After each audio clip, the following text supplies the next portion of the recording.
All right, thanks, Nick. It's hard to believe, but it's back to school time, and kids, of course, they haven't been around their classmates for a few months, out of their routine, so it's fair to ask, how do they stay healthy? Yeah, that's right. So we're joined this morning by Dr. Gautam Desai, professor and chair of primary care at Kansas City University, with some tips. Good morning. Always good to have you. Good morning. Great to be here. Awesome. Yeah. Well, the big one is the sleep, right? Right, yeah. I mean, the kids, I know my kids, I won't name names, but some of them sleep until noon some days, you know, and that's over with. Summer was a lawless time. You had the feral kids you got to tame before they wake up for their bus that comes at 6:45, you know. It's a huge adjustment, you know, for a lot of kids, you know. And speaking with that, sleep also affects how you eat and when you eat, and childhood obesity. Can you talk a little bit about that as kids transition back to school? Yeah, so that's just a great point. Sleep is the great healer, and I'm sure everyone's noticed that people are pretty crabby when you don't get enough sleep. Yeah.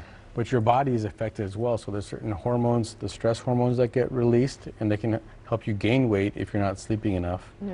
And then your body needs that extra time to rest and grow muscles and bone, especially for kids in their developmental phases. Wow. Yeah, it's so true. And Kristen, I think, you know, when Dr. Desai, I'm sure you've had stretches where you were burning the candle at both ends. I've definitely found that, like, when you're really tired, you make some bad decisions. Yeah. When it comes to, you just want greasy comfort food, it's a cascade of bad decisions, if you know what I mean. It really is. It affects memory and your ability, cognition, and so that can affect your grades in school as well.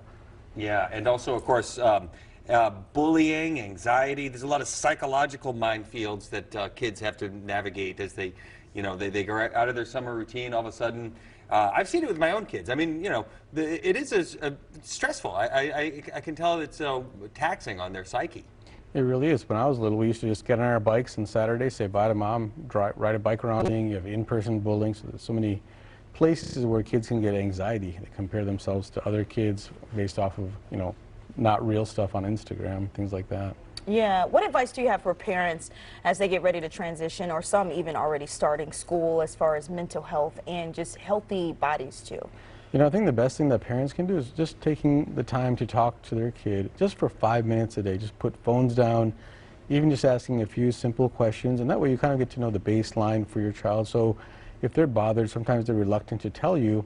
So just by sensing that something's off, you may spend a little extra time, but just getting that 5 minutes down, even if you have a good relationship already, or if you want to make your relationship with your child better, just give them your full attention. Because it's easy to just scoot through the day, eat dinner, and watch a show or something, then it's time for school the next day. Yeah, and you know, one thing I learned, I get some great advice. It was probably from you, Dr. Desai, a couple of years ago, or maybe it was many years ago, truthfully, but you find out with kids, you say, how was school? Fine.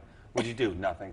But if you find like some specific, like I found with my kids, like, tell me something that happened that was awesome, and tell me something that was, or what was something that made you laugh today, or what was something that really made you angry today.